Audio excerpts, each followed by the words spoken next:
Blessings. Calling in Mr. Rogers. Calling in Mr. Rogers.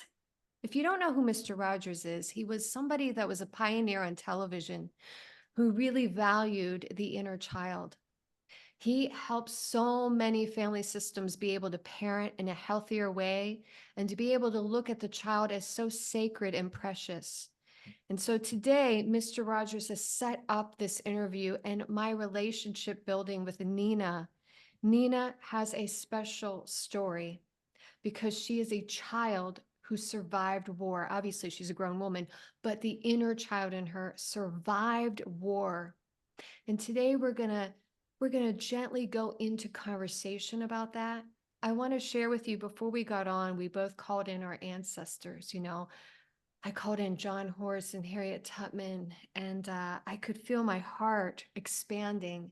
I could feel the love coming in because this deep conversation is for Nina and I and our inner child to talk about what happens with violence, what happens when we're in a war zone. My war zone was different than hers, right? And so thank you so much for tuning in to Heather Ann Ferri. If you haven't subscribed and liked, we want you to do that.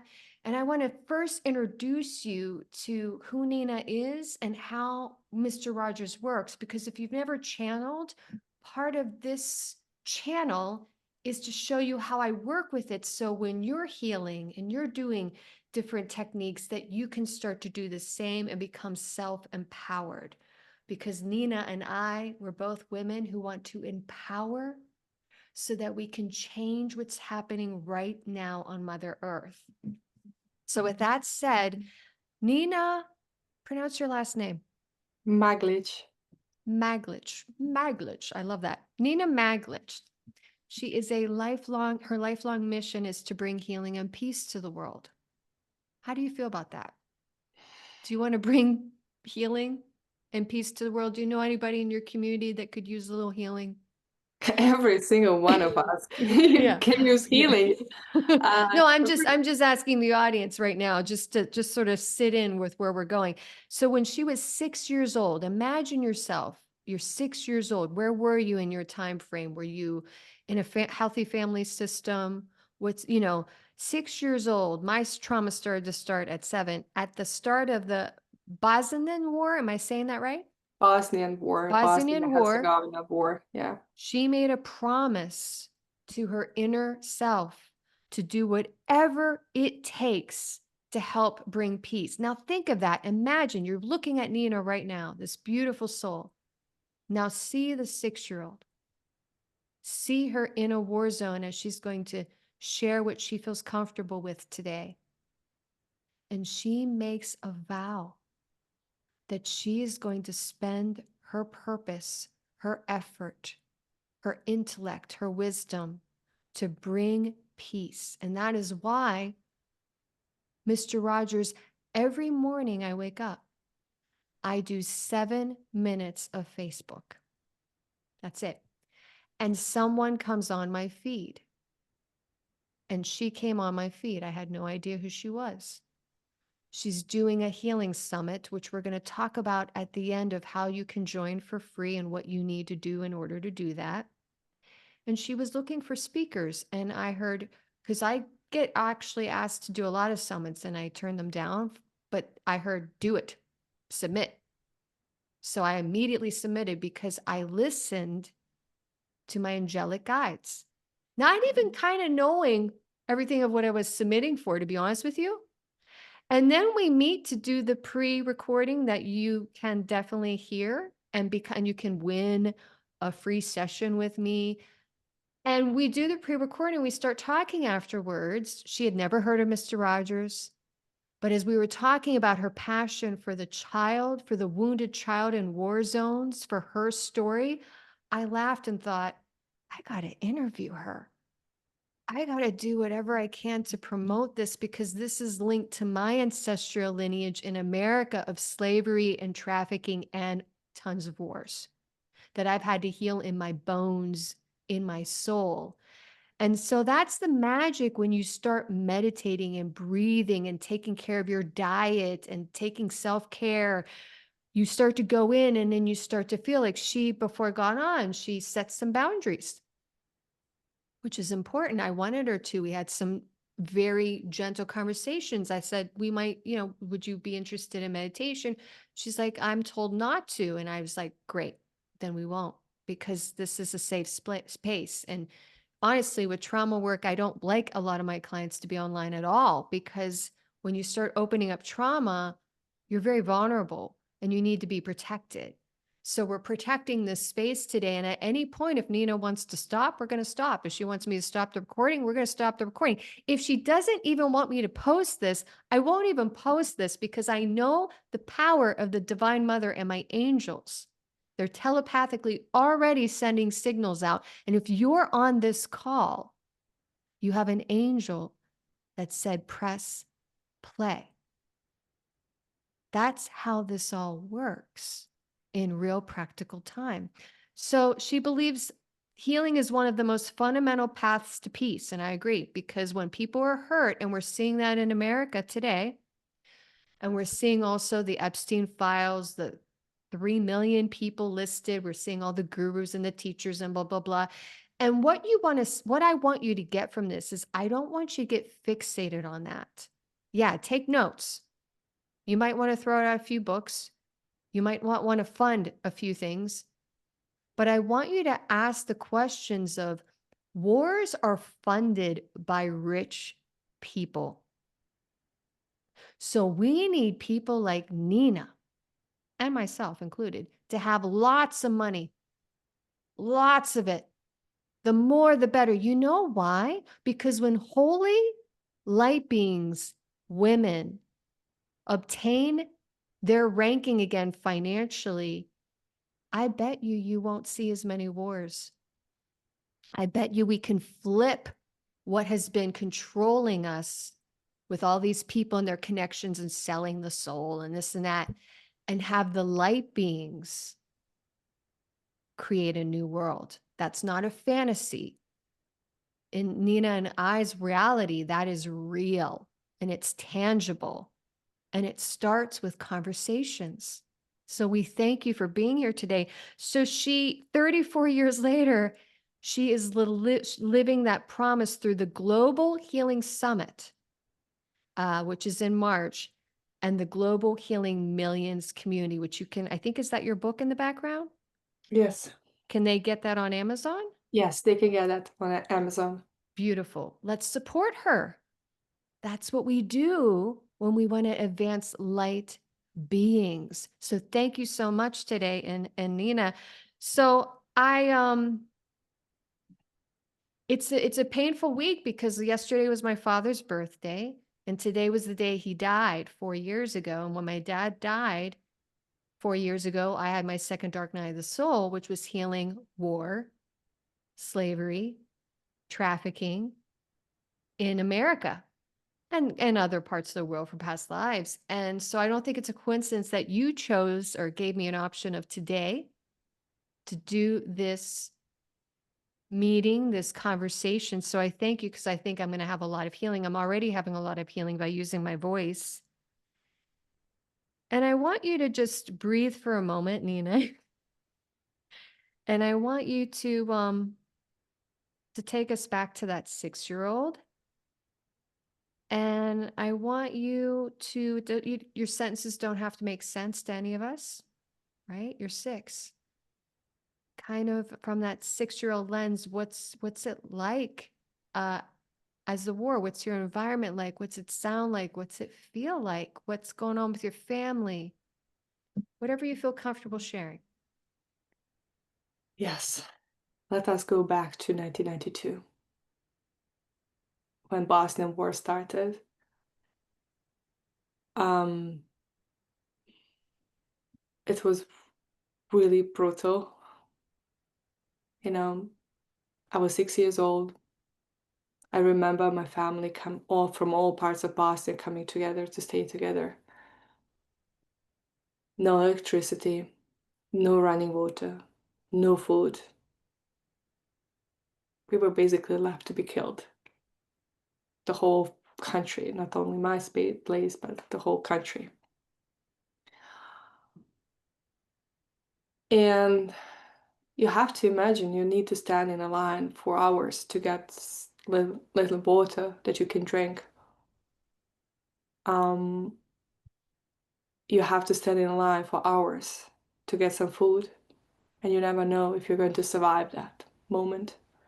I still remember my mom kissing me before she went to work, and I'm not sure that I'm going to see her or that she is going to see me because we never knew when we are going to die because bombs came when you didn't expect them. You know, sometimes when you play, and that moment that I'm referring to, that really was pivotal moment in my life was I was living on a 10th floor in a building, and all of a sudden, like if you're living on an apartment and in the high, like in the building, you feel everything on the 10th floor. Yeah.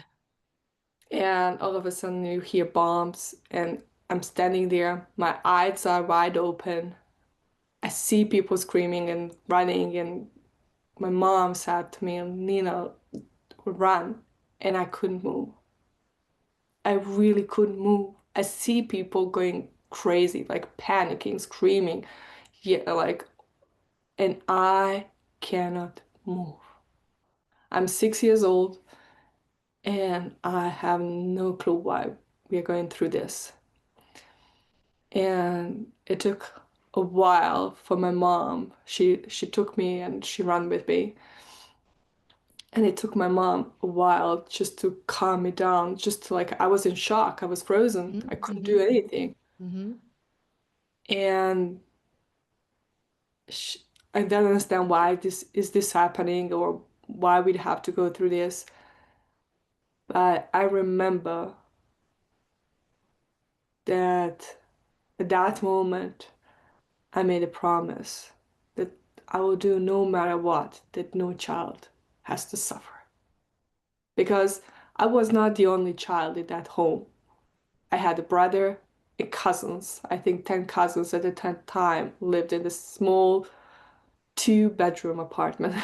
And like we had 50 people living in that apartment because they had to escape for their life, and we were like safe zone, which was not really safe, but it was safer than where they lived. And you know, and we spent most of our days in basement because every time that there were bombs and grenades, we had to hide. And the basement was the only safe space. And that was the only, yeah, that was the only thing what I knew as a child. Like, and for the children, you know, I think our parents had to go through even worse hell than we. Um, but that was my childhood in a nutshell. What that was beautifully said. Take a moment and breathe. You're doing a great job. Doing a great job. Just keep breathing. Um, how long did this war go on for you? Were you 6, 7, 8? Give us a framework of that. I Three mean, and a even half just years. 3.5 years. Yeah. So from a trauma expert's point of view, that's a chronic buildup of trauma in the body. Cortisone levels, you're learning fight flight all day long. And I know that from my basement was my safety zone for a different reason. Um, my war zone was my mom trying to murder me every morning and not understanding what that was about. It was a different environment, but when you have a constant generational we may die at any moment, that is a chronic buildup, and it takes a lot to heal that, you know. And so wow, 3.5 years.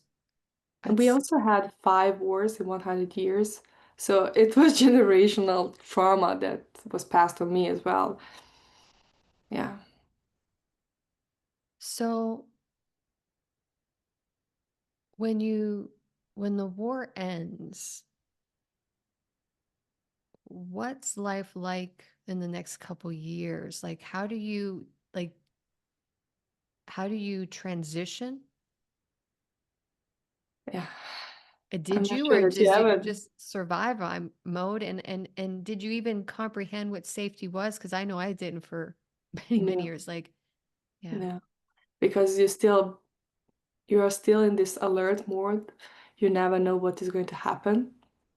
yeah, You have electricity, you have running water. The food is you're getting more access to the food, and and different kind of foods. Um, it's not safe anymore. Like it's okay. There are no bombs, no grenades, but the damage you do is all not feel there. safe on the street. Let's say like that. And the situation after the war is a lot of broken people, people without legs, arms, people who are so angry at everything, Of course. um, people who fight. Still, there's no war, but people still hate each other and hate everything what happened. Um, Mothers are crying because they lost sons. Many people were released from the concentration camps. They're coming home, and then you have another layer of the trauma. Um, it's just the whole system was broken, and the whole country was broken, is trying to recover. And you survive because you have some cousins that, so like, our mentality was, let's support each other, let's support cousins and everybody. And thank God my mom and dad were still working.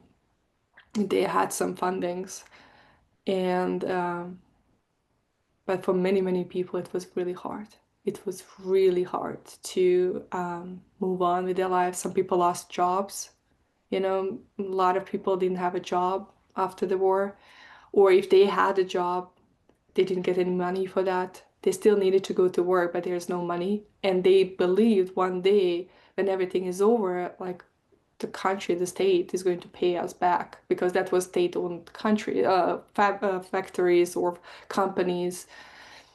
That's the whole situation. Really broken system, broken people trying to navigate through life and finding our own place.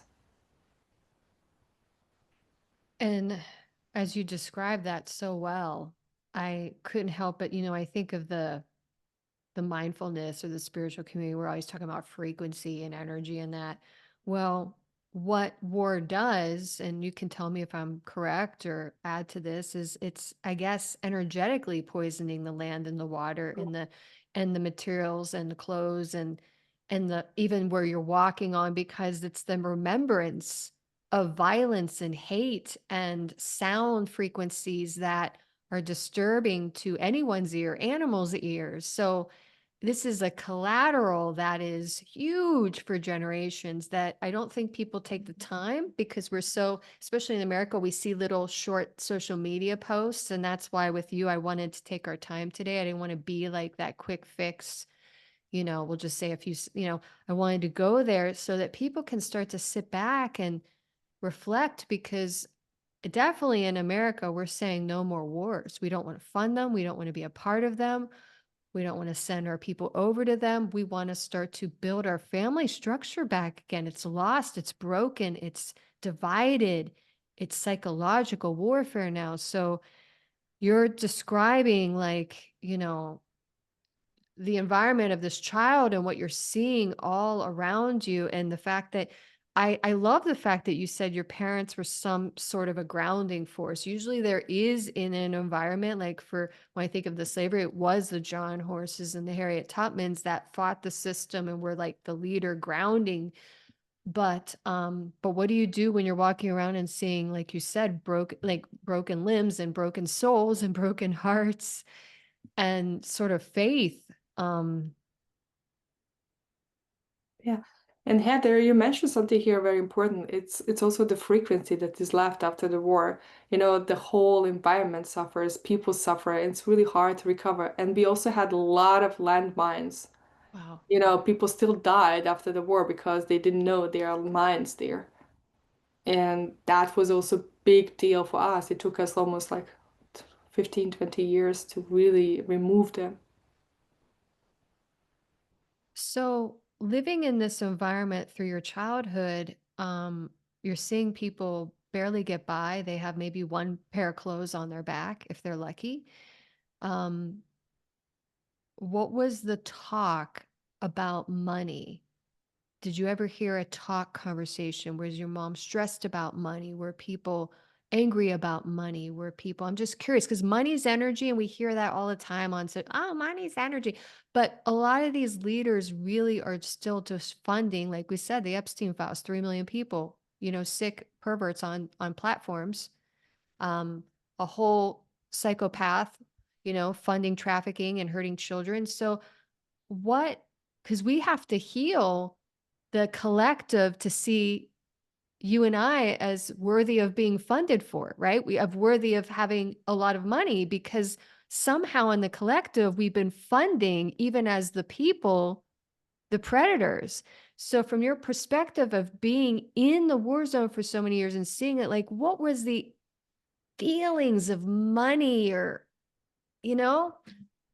Yeah, for normal people, Yeah. money was worthless because what they like sometimes people work the whole day just to get 1 kilo of flour to feed the family, or that was the currency. Flour was the currency because there was no flour.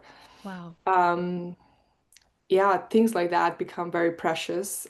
Gold was also useless. You can Oh, trade wow. like a pair of golden earrings for 1 kilo of flour just to survive that day. Um, and what we saw during the war was it's basically trading human lives for resources. Beautifully said. It's really all about that.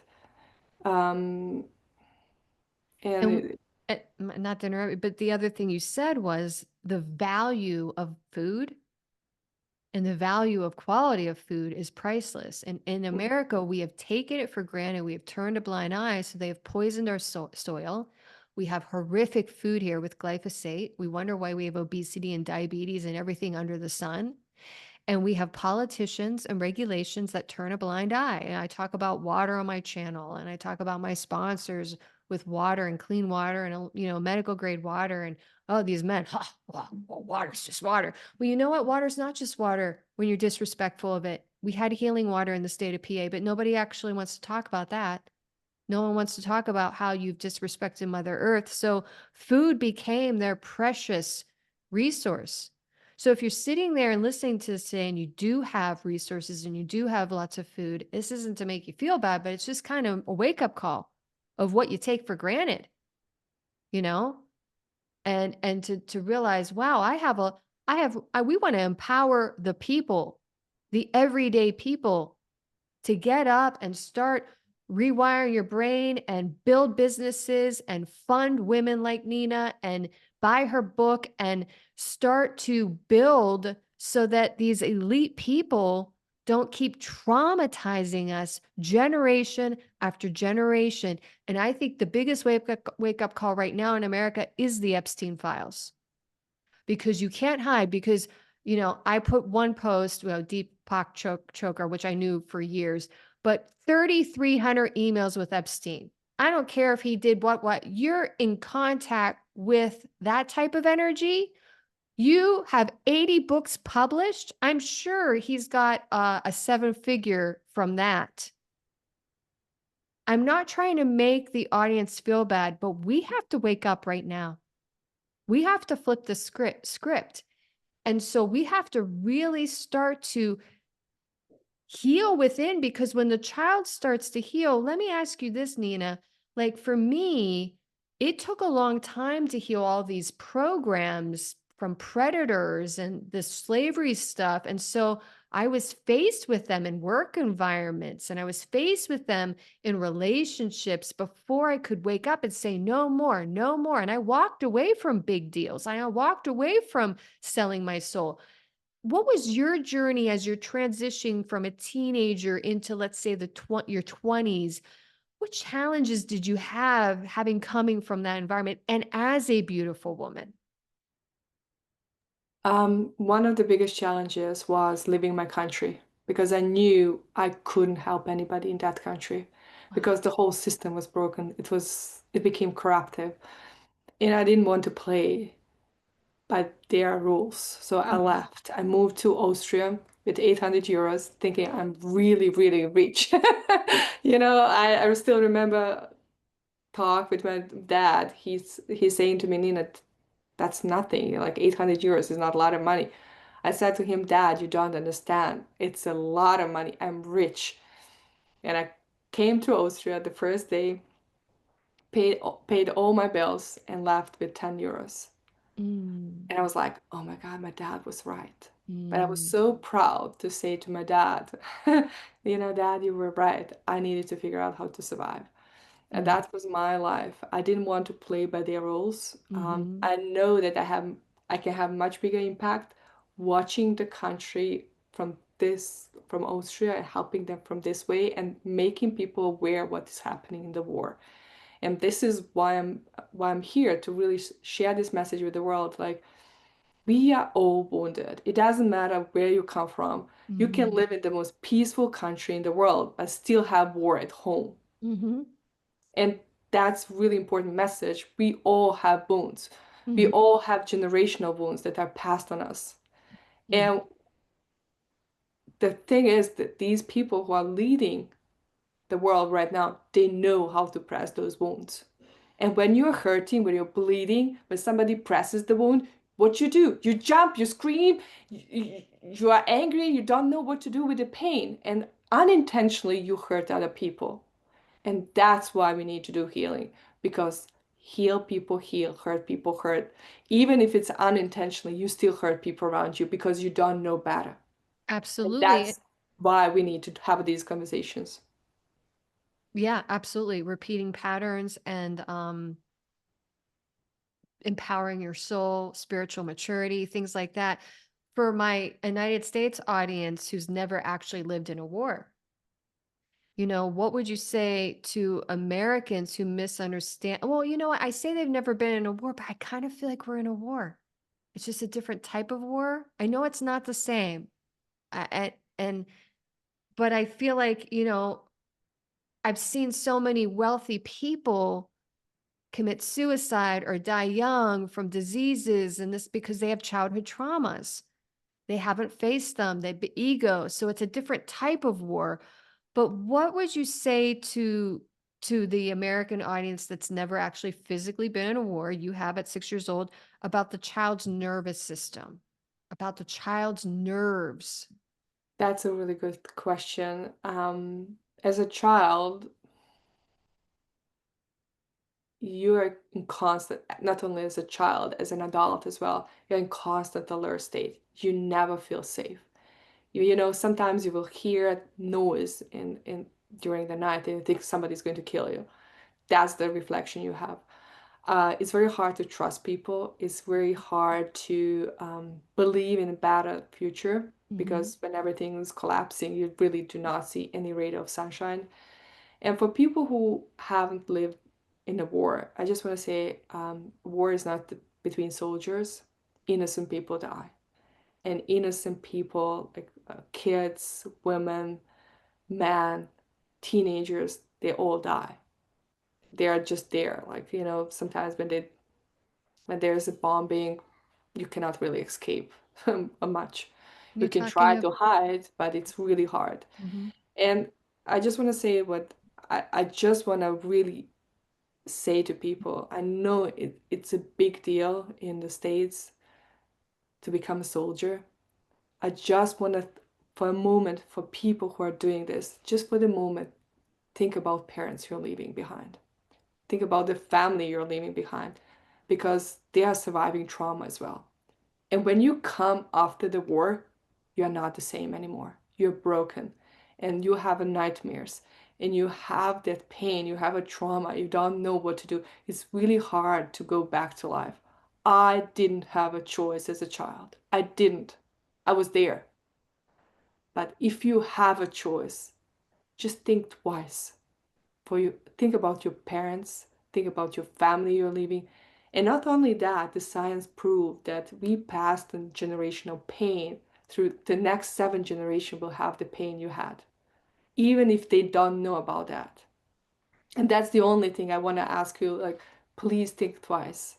I know it's for you honor to serve your country, but please, when you come back, I'm not sure that you can serve anybody because there's so much trauma and there's, uh, you know, and then you come back and your family needs to adjust to you and you have a trauma and they don't know how to deal with you and then you start fighting and there's so much going on. So please, before you decide what you're going to do, just talk to people who already been there and get their experience and see what is happening.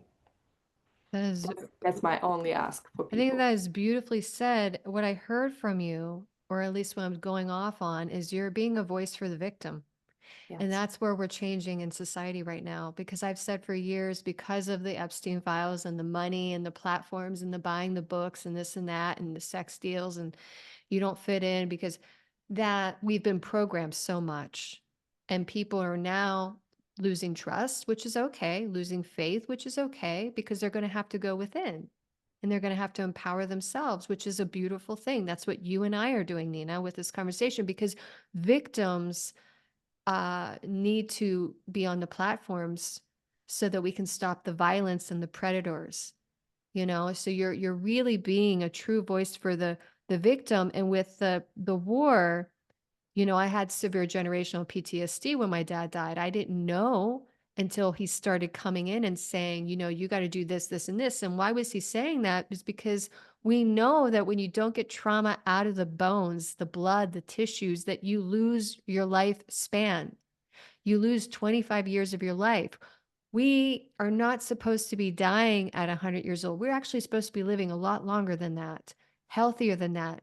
But because of the poisoned water and the soil from wars and the repetitive traumas over and over again, the bad lighting, the bad air, the misuse of money, that it's all a trauma system for evil. It's all. And so I think we're trying to empower people to, you don't have to agree with everybody, but they want us to divide. They Mm. want to divide people any way possible for a type of war, even if it's a war online. They want to divide you. And when obviously I have a blueprint for a trauma center. It requires a lot of sciences for practitioners to have.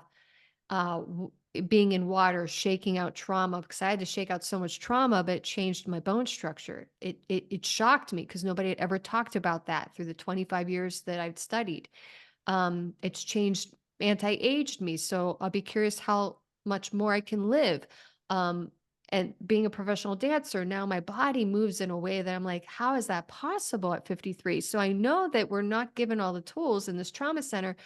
I've know veterans. I love them for the fact that their courage of wanting to protect. But what you're saying is they come home, they're traumatized because we have a failed healing system. And I know the veterans hospitals, I've actually talked to a lot of them, and their tools are a lot of times just prescription drugs. Sorry, but that's it. And then the families are traumatized because that energy's in the house and it's not being healed. It's just being coped with. Even if they love them unconditionally, most of the time they do, and they're taking care, they don't have the skill set. I remember being in senior homes and working with trauma family systems and their nightmares, and the caregivers end up overworking, underpaid. We have to have healers that are not overworking. That's not okay. That's slavery. If you're not getting paid well, that's slavery. That's a healing job is a very important job, and we need to qualify that again in society. So I'm hearing that you're just asking people who are, because America's like, we got to go to war, we got to, and I think that a lot more people are going, especially men, which excites me on podcasts. I'm hearing them go, I don't want to do that. Don't sign up for that. Please, please. Like, we don't even know what's really going on over there. Well, guess what? You're listening to a woman today, generations, but she was in a war. And watch this video, share this video, send it to other people to listen to, hire her and I to talk on your stages. And let's get some tools in place and some systems in place to create the healing and peace, right? It's not just an idea, but now we have a mission We're moving towards something. We're not just talking and blaming people. I could have sat home all day with the chronic pain that I wanted to take a gun to my head and just blamed everybody. Pulling trauma out, you're going to get negative because you have to pull the negativity out. You were in a negative environment. You can't pretend it wasn't there. That's disassociation. So you're going to be angry. I had women in a room screaming and shaking and I could hold space for them. We have to be able to hold space for that. And if you don't like that, let's stop the wars. Let's stop the violence. Let's stop the generational hitting and abusing. And let's also understand karma, cause and effect. Let's start to get back to those roots. I'd like to see, I'm not religious, but I'd like to see religious leaders start to face that, take responsibility for your actions and know that they live on. They're in your soul, your body. Nobody else is responsible for that. You carry it. You carry it into the next life. It's heavy. It weighs. So this is about legacy empowerment. This is about rewriting the script right here on planet Earth. This is about, I really want to challenge the audience. I really want to challenge you. Everybody's going to be bashing the list on Epstein, the whole list, and a lot of men. I want you to investigate and ask yourself, why did they make millions and billions? Why did you believe them? And it's not a criticism. I had to do this with people who were pathological liars in my family and my life. You have to face, why did we think this was okay? What signs didn't we see? What is it about my own storyline that needs healed that these guys didn't have the tools? They were just kind of talking. When I think of, I'm not trying to, but I'm trying to give practical examples. Deepak gets, a six-figure, speaking job on God consciousness. Is God consciousness 3,300 emails in those files? This is real life. We're talking about real life, real children being affected by the choices of very sick, traumatized people. So I just kind of want to build that in, because if there was a really higher conscious financial leader or a policymaker, what do you want them to understand about children in war zones? What needs to happen? Any ideas? When you listen to these stories about war, childhood trauma, loss, stress, it is a reminder that your body keeps score, whether it's bombs, abuse, car accidents, or just the daily pressures of surviving. It all creates acid, inflammation, and confusion in the body, mind, and soul. So you see, the very first tool God led me to when I was grieving death and trying to understand disease was water, clean water. Because if you don't have a filter, your mind and body become the filter. And that's a burden none of us were designed to carry. I'm going to tell you a little secret. After 20 years of studying water science, and yeah, I'm a nerd, I'm proud that Multipure is a sponsor of this channel. They are a 53-year-old United States based company, family owned, that actually pushes for stronger government regulations. Their filters are third-party tested and certified on the NSF website, removing 80 contaminants, over 80 contaminants, and thousands of forever chemicals. This is about clarity, detox, mental focus, and giving your nervous system one less battle to fight. If you want to support your health and this channel, you can use my 5% discount code at checkout. Okay, grab that piece of paper and pen.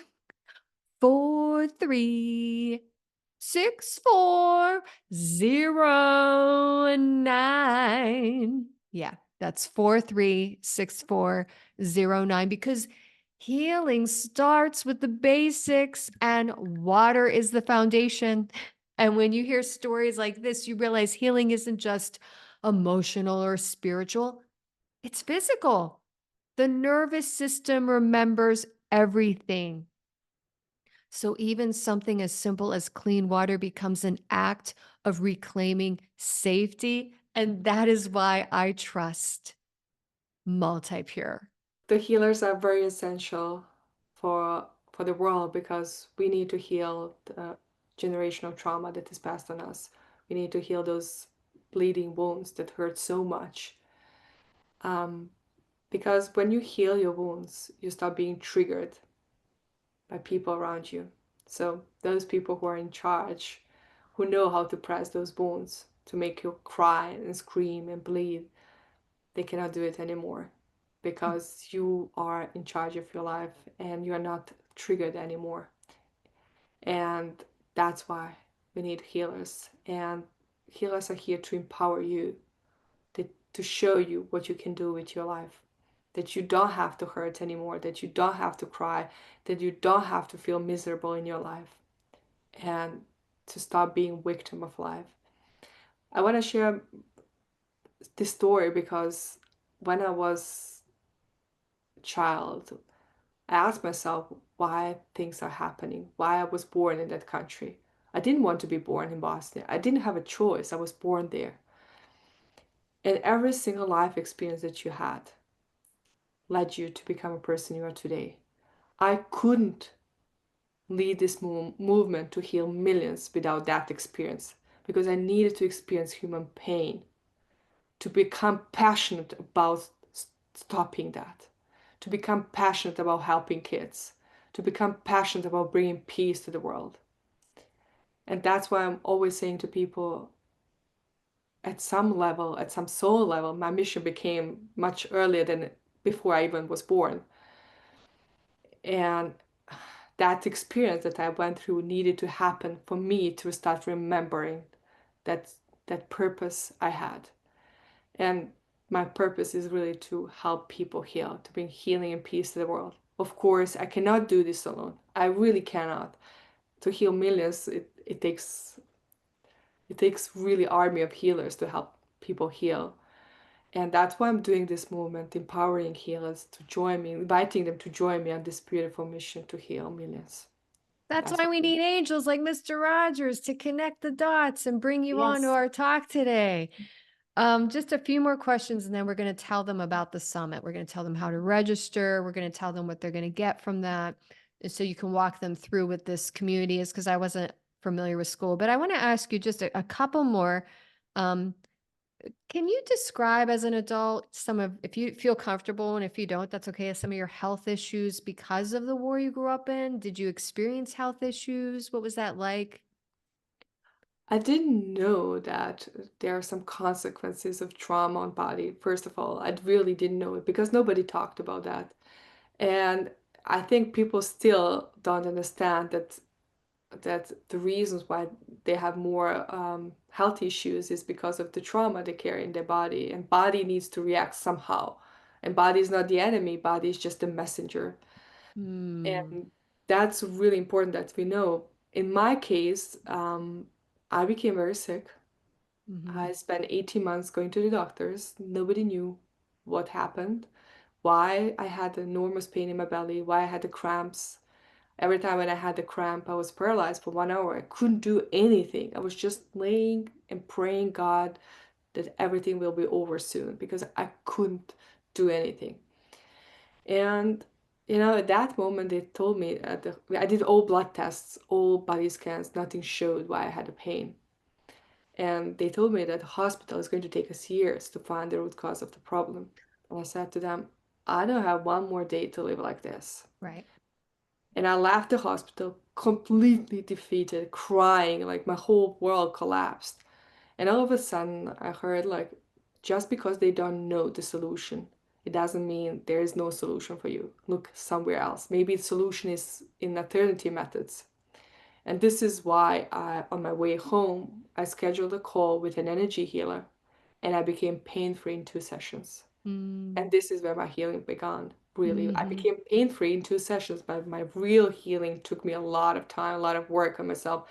And that's the moment I started realizing how much trauma left consequences on my body. And I needed to go back to those moments and start healing moment by moment, Right. releasing and healing. And That um, is beautiful because I think that happened to a few of my stroke clients who were doctors that have massive strokes. Like they're so science oriented. In some ways, it's like take the pill, and they were so like they lost their will to live, like, and it was really like drinking this medical grade water that got their tremors stopped quickly. And so when something happens, whatever that toll is that you use, and something happens quickly, it got them in the game of life.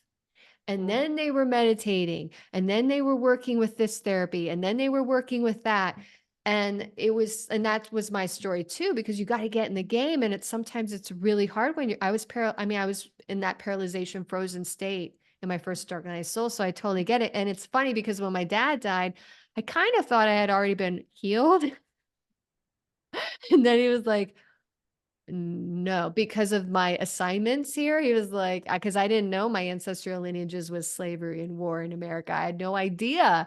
And then I'm getting these visions and I'm shaking out. But what's cool, I mean, people might be a little intimidated by what I'm saying here with the pain and the shaking. But what's cool is I wake up every day, I look at my body and I'm like, yeah, I'm healthy. I am flexible now, but it took a lot of work. I'm disciplined because I was trained as a dancer.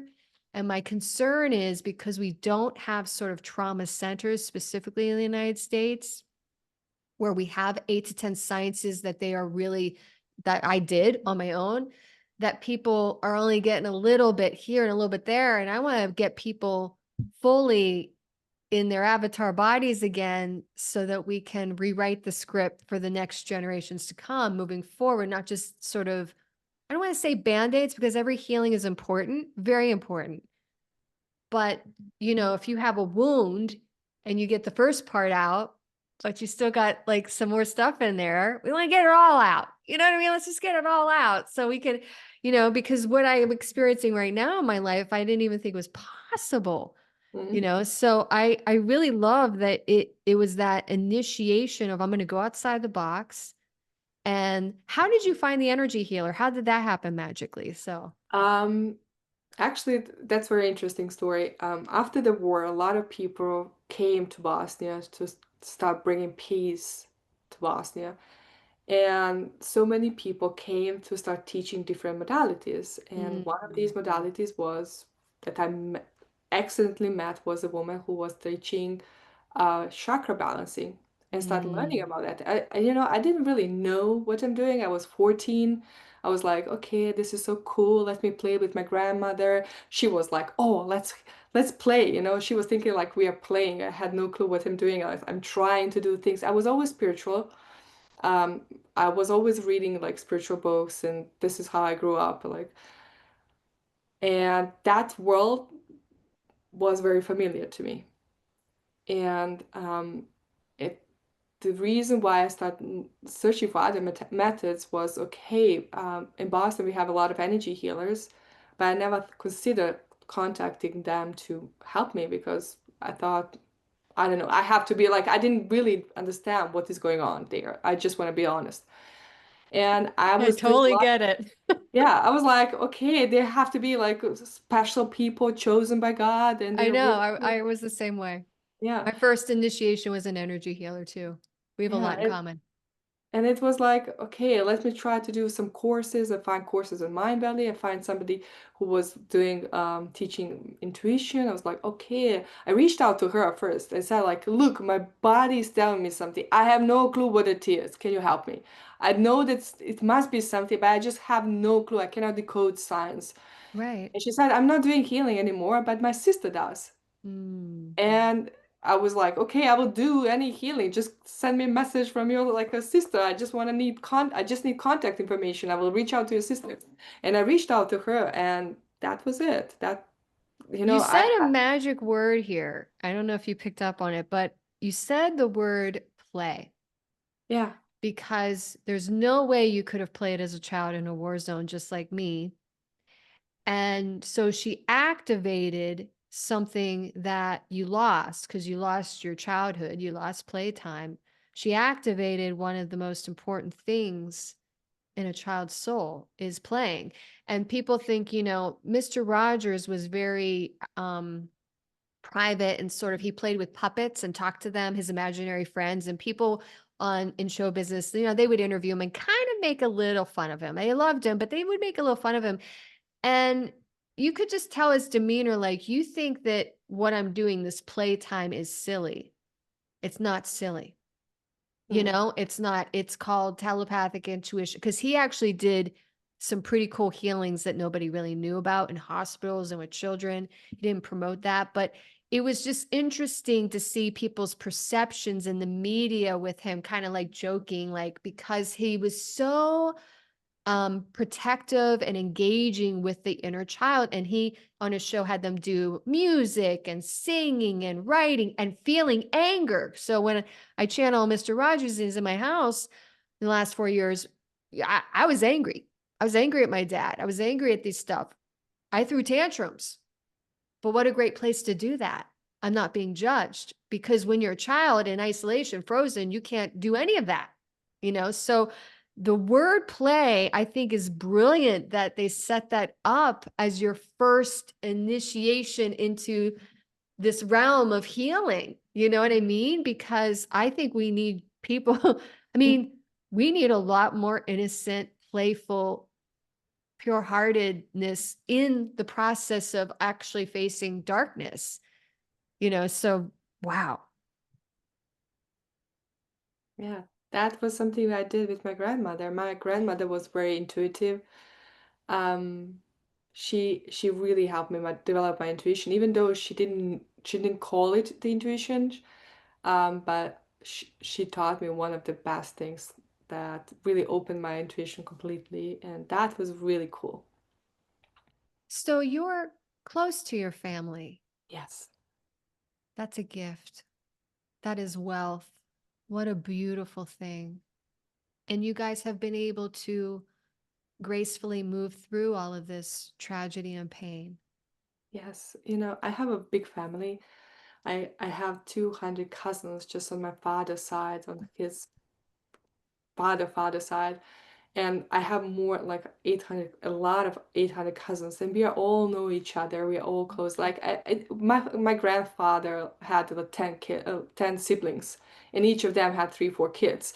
And now these kids have like grandchildren, but we all know each other, and we all support each other. It's just like it's not a perfect family. I just want to say No. that, Yeah. but we know each other and we still communicate with each other, and we still, if we have time, if I spend time somewhere in some cities and they live there, if we have time to meet, we will meet. That is beautiful because in America, we have a lot of people, including myself, with a lot of broken homes where people are isolated and by themselves. So through all of this horrific tragedy, your family system, and yeah, not perfect, is working with hugging each other, sitting at the kitchen table and having a conversation, I'm assuming. These things that you might not think are a big deal, but believe it or not, in my practice in America specifically, people are isolated. Mm. Yeah. Yeah, during the war we were all together. That was the only way to survive, to hold each other and look at after each other. That this is how we survive. I can see it. I can see it in your aura and your eyes and the way you just said that. I think one of my I don't know if it's a message or thing in America, but I want to be the voice for victims in isolation because I was for so many different situations, and try to teach whether it's a family member or a friend or community how we can step in to supporting the isolated victim more without having to take on their stuff, because I reached out for help in different ways and was really rejected in a lot of ways. I would have done anything to have a, sort of sort of just the presence of that energy, that you're not alone. Because a lot of people I have to say, in America, have been victims have been kind of thrown out because the other family doesn't want to deal with what happened, makes them uncomfortable, or they continue to abuse them. So victims have to leave the family system. It,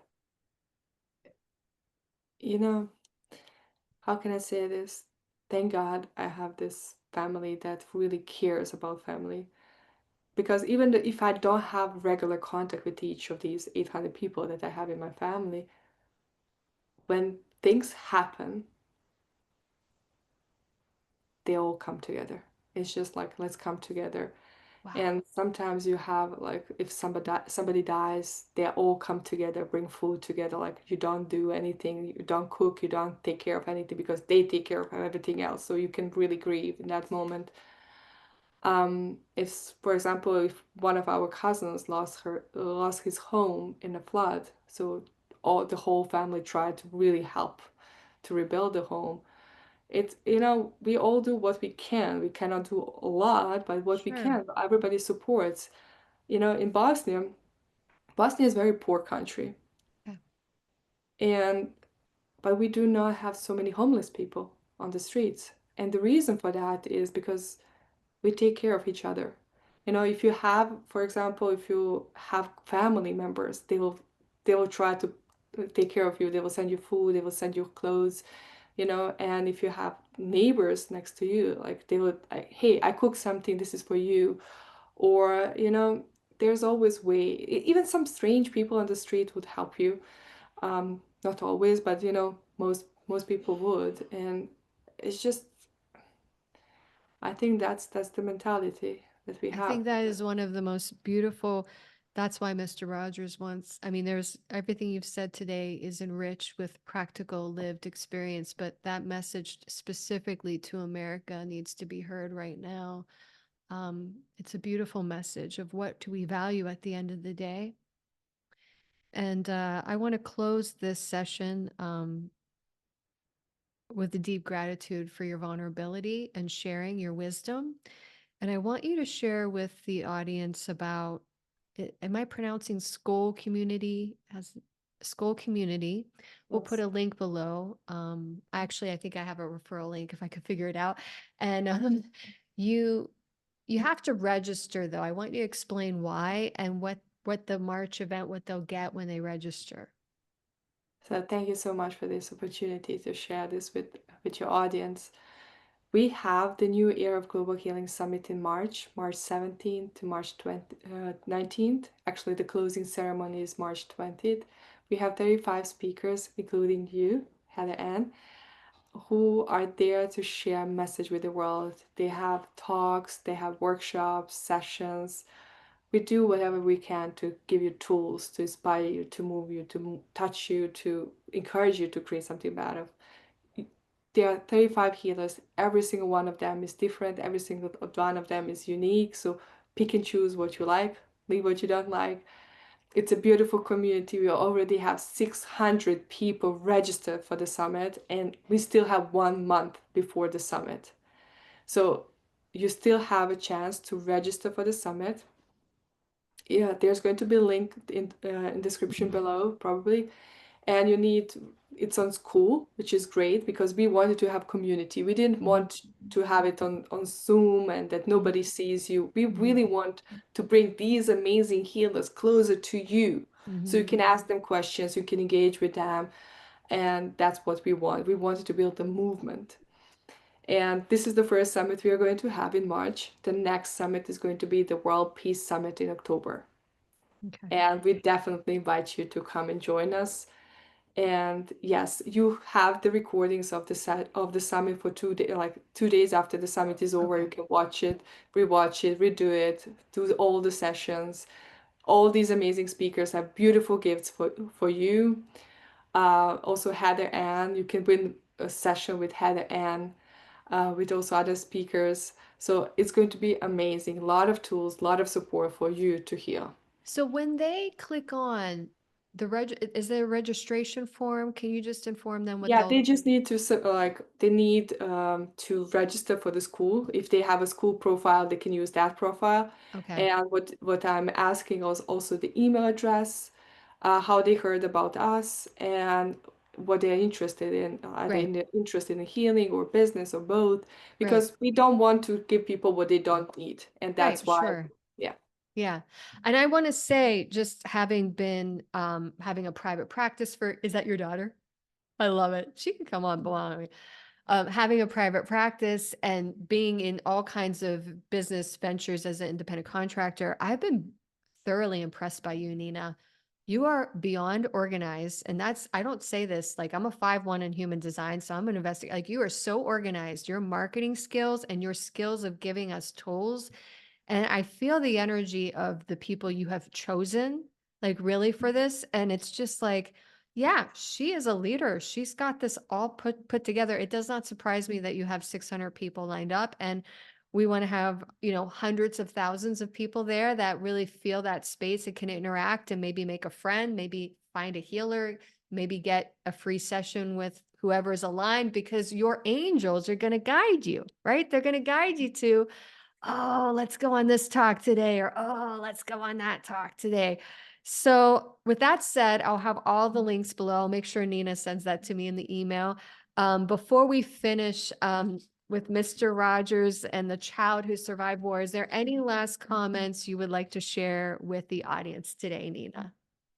Yes, definitely. First of all, I don't want my daughter to be on the recording. That's why I'm trying to keep her away. And okay, as you can hear, she's here. What I really want to say, people, I don't know your story. I don't know what you went through. I don't know your pain. I don't know anything about you. But I have been working with amazing people around the world and surviving something very tragic as a war and seeing the worst in humans and seeing really, really heartbroken people, broken system, and going through all of that and healing all parts of me after that tragedy and helping my clients heal. I always say you can live in the most peaceful country, still have the worst war at home. And that's what my clients taught me. And I see that better life is possible, is available to you if you choose to. It's really hard on your own. You need to really have support. I couldn't do it on my own. I really needed somebody to walk this path with me and to show me how to heal. Mm-hmm. Because let's be honest, nobody taught us how to heal ourselves. Mm-hmm. Nobody taught us what to deal, how to do when we have the worst moments in our life, when we're crying on the floor and asking ourselves, why me? Why this happened to me? They never taught us this. And what you don't know, you simply don't know. And that's why I couldn't do it on my own. I needed somebody to teach me how to do it. And but it requires courage. It Mm-hmm. requires dedication, and it requires you to do this not only for yourself, but for your future children. Mm-hmm. Because we don't want to pass this generational trauma on our kids. We want this to stop with us. And we need to be those who heal, those who will say no more.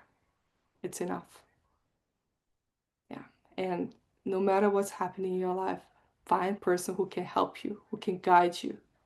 There are 8 billion people on this planet. You Mm-hmm. can find your healer. There's Mm-hmm. more than enough for everybody. Mm-hmm. Find your healer.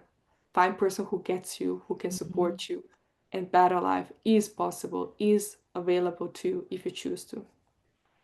That is one of the most authentic messages to I've ever heard, and I completely agree with you. Um, I completely agree with you. What an incredible thing. And what I would say to bounce off that is, if you are being rejected in some ways by whatever, you didn't work out with a therapist, or it didn't work out with a family member, this or that, it's really hard to beat yourself up. Of course, that's what we do because we've been traumatized. And if you hear this message, you're not alone. Okay. I've been there. And we're just saying, you just didn't find the right, you just didn't find that person yet. Just keep Mhm. sitting, writing, asking your angels, whatever you believe in, Buddha, Divine Mother, Jesus, God, whatever you believe in. And if you don't believe in anything, that's okay too. Just ask your inner child, because your inner child is, I actually think the inner child is the key, that wounded inner child is beyond beautiful and wise. And just keep asking, and be open. It may not look like at all what you thought it was going to look like either. Your teacher or your guide may not be at all what you imagined. And that's where the magic begins. I never thought I would be talking about Mr. I didn't watch Mr. Rogers going around. When he started coming in when my dad died, it was strong, but it was really exactly what I needed, and I learned how to do that because of my theater arts and all that training. So, you might be like, well, I don't know how to do that. Well, get someone who plays, right? I think that get someone who can play with you with healing tools and tap into that. Um, Thank you so much, Nina. This was an amazing conversation. I'm very honored that you came on today. You have so much wisdom to share. And we will share book links. We will share the summit links below in this message. And follow Nina, get on her mailing list, get on my mailing list, engage, share. That's what we're here for. And I just want to finish by sending blessings to everybody who clicked on today. I just hope that you're doing well, and I send you many blessings. And Nina, anything you want to say before we jump off? Yes, definitely. I just want to say, be brave, shine your light, because the world needs that love and light inside of you more than ever. Thank you so much for being here. Thank you for watching. I hope we can inspire you, move you, touch you to create something better for yourself and for future generations. And let this trauma stop with us. Let's heal together. Mm, Let's heal together. Let's mhm. bring more peace and healing to the world because we can. We can. But I cannot do this alone. I need you to come on this journey with me. Thank you so much for being here. Thank you, audience. Subscribe, Heather Ann Ferri, and we'll see you next time. Blessings.